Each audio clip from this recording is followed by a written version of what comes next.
तो चलिए आज बात करते हैं एक ऐसी प्रोग्रामिंग लैंग्वेज की जो सच कहूं तो लगभग हर जगह है। गेमिंग कंसोल से लेकर आपके वेब ब्राउज़र तक।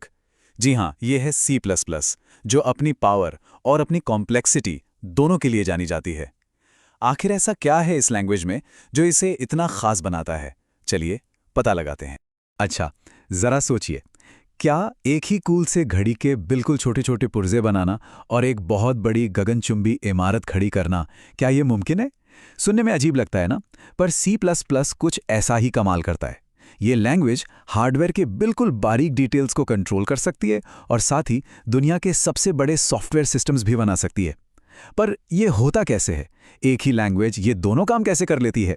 देखिए, सी प्लस प्लस को समझने के लिए ना हमें इसकी जड़ों तक जाना होगा। मतलब इसकी पेरेंट लैंग्वेज सी तक। सी प्लस प्लस सी के ऊपर ही बनी है, लेकिन ये सिर्फ एक अपग्रेड नहीं है। नहीं, ये प्रोग्रामिंग के बारे में सोचने का एक बिल्कुल नया तरीका है, एक नई फिलॉसफी है। अब ये देखने में शायद एक बहुत छोटी सी डिटेल लगे, है ना? लेकिन सी प्लस प्लस की पूरी फिलॉसफी इसी में छुपी है। देखिए, सी लैंग्वेज में एक कैरेक्टर को एक छोटे इंटीजर की तरह भी ट्रीट किया जा सकता है, लेकिन सी प्लस प्लस इस पर रोक लगाता है। वो कहता है नहीं, एक कैरेक्टर है और एक नंबर है। इसी कॉन्सेप्ट को कहते हैं टाइप सेफ्टी, मतलब डेटा के साथ कोई कंफ्यूजन नहीं होना चाहिए। और इसका फायदा, कोड ज़्यादा भरोसेमंद बनता है, प्रिडिक्टेबल बनता है। अच्छा, सोचिए कि एक बहुत बड़ी लाइब्रेरी को ऑर्गेनाइज करना है। अगर हर किताब का टाइटल सिर्फ किताब होता तो कुछ भी ढूंढना नेक्स्ट टू इम्पॉसिबल होता। नेम स्पेसेस बिल्कुल यही प्रॉब्लम सॉल्व करते हैं। ये कोड को अलग अलग सेक्शंस में बांटने का एक तरीका है। जैसे लाइब्रेरी में साइंस का सेक्शन, हिस्ट्री का सेक्शन, ताकि नाम कभी आपस में टकराए नहीं, चाहे प्रोजेक्ट कितना भी बड़ा क्यों ना हो जाए। तो चलिए अब आते हैं सी प्लस प्लस के सबसे बड़े आइडियाज में से एक पर। एक ऐसा आइडिया जिसने सॉफ्टवेयर लिखने का तरीका ही बदल दिया। हम बात कर रहे हैं ऑब्जेक्ट ओरिएंटेड प्रोग्रामिंग की, और इसके दिल में जो कॉन्सेप्ट है वो है क्लासेस। तो ये क्लास आखिर है क्या भला, जिसके बारे में सब बात करते हैं? इसे एक आर्किटेक्ट के ब्लूप्रिंट की तरह समझिए।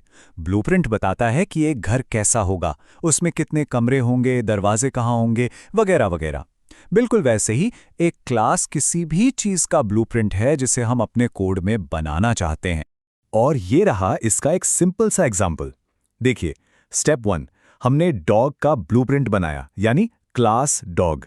स्टेप 2, उस ब्लूप्रिंट से एक असली डॉग बनाया जिसका नाम रखा माय डॉग।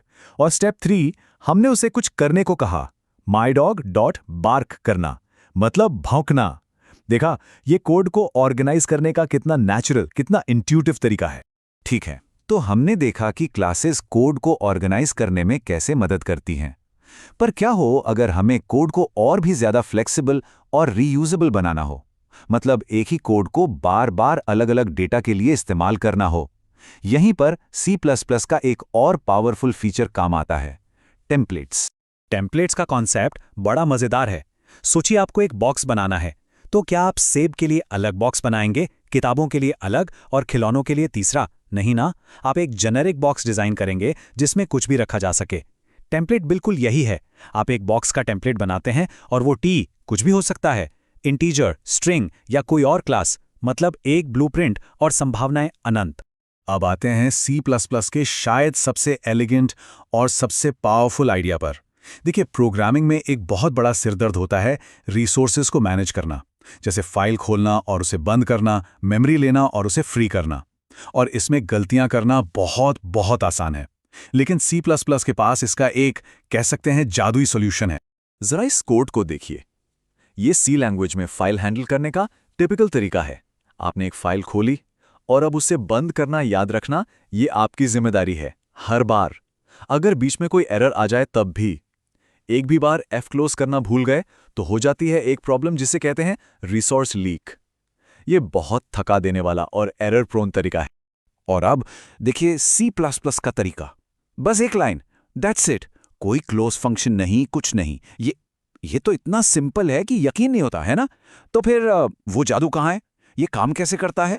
और रहस्य ये है, जैसे ही वो fh ऑब्जेक्ट स्कोप से बाहर जाता है, मतलब जब उसका काम खत्म हो जाता है, सी प्लस प्लस अपने आप क्लीन अप का काम कर देता है। वो फाइल को ऑटोमेटिकली क्लोज कर देता है। आपको इसके बारे में सोचना तक नहीं है। इसी ब्रिलियंट आइडिया को कहते हैं RAII या रिसोर्स एक्विजिशन इज इनिशियलाइजेशन। और ये सच में एक गेम चेंजर है। ये रिसोर्स लीक्स को ऑलमोस्ट इम्पॉसिबल बना देता है। और ये जो रेआई का आइडिया है ना, ये सिर्फ फाइल्स तक ही सीमित नहीं है। ये तो मॉडर्न C++ की रीढ़ की हड्डी है। ये वो फिलॉसफी है जिसके दम पर C++ डेवलपर्स को सेफ, रोबस्ट और एफिशिएंट कोड लिखने के लिए पावरफुल टूल्स का पूरा एक सूट देता है। मेमोरी लीक को एक टपकते हुए नल की तरह समझिए। धीरे धीरे ये एक बड़ी मेस क्रिएट कर सकता है। स्मार्ट पॉइंटर्स इस केस में ऑटोमेटिक प्लम्बर्स की तरह हैं। वो RAII के कॉन्सेप्ट को मेमोरी मैनेजमेंट पर लागू करते हैं। जैसे ही मेमोरी की ज़रूरत खत्म होती है, स्मार्ट पॉइंटर अपने आप उस नल को बंद कर देता है, लीक होने से पहले ही प्रॉब्लम सॉल्व। C++ में आपको हर चीज़ स्क्रैच से बनाने की ज़रूरत नहीं है। इसके साथ आती है STL यानी स्टैंडर्ड टेम्पलेट लाइब्रेरी। ये यूजफुल डेटा स्ट्रक्चर्स का एक खजाना है। आपको एक डायनेमिक लिस्ट चाहिए जो छोटी बड़ी हो सके, STL वेक्टर है। यूनिक आइटम्स का सॉर्टेड कलेक्शन चाहिए, STL सेट इस्तेमाल कीजिए। एक डिक्शनरी चाहिए, STL मैप बिल्कुल परफेक्ट है। और सबसे अच्छी बात, ये सब भी RAI के प्रिंसिपल पे काम करते हैं, मतलब सेफ और इजी टू यूज। और जब आप इन STL कंटेनर्स के साथ काम करते हैं तो अक्सर आपको छोटे मोटे वन टाइम यूज वाले फंक्शंस की ज़रूरत पड़ती है। यहीं पर यह थोड़ा अजीब सा दिखने वाला सिंटैक्स काम आता है। इसे कहते हैं लैम्ब्डा एक्सप्रेशन। बेसिकली ये एक छोटा टेम्पररी फंक्शन है जिसका कोई नाम नहीं होता। इसे आप ठीक वहीं लिख सकते हैं जहां इसकी ज़रूरत है। ये मॉडर्न C++ को बहुत कंसाइज और एक्सप्रेसिव बनाता है। तो आखिर में C++ हमें सॉफ्टवेयर डेवलपमेंट के एक फंडामेंटल सवाल पर लाकर खड़ा कर देता है।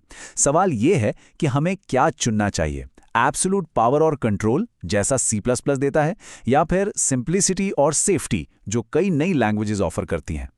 देखिए, इसका कोई आसान जवाब नहीं है। ये एक ऐसा ट्रेड ऑफ है जिसका सामना डेवलपर्स हर रोज करते हैं जब वो हमारे डिजिटल फ्यूचर को बना रहे होते हैं।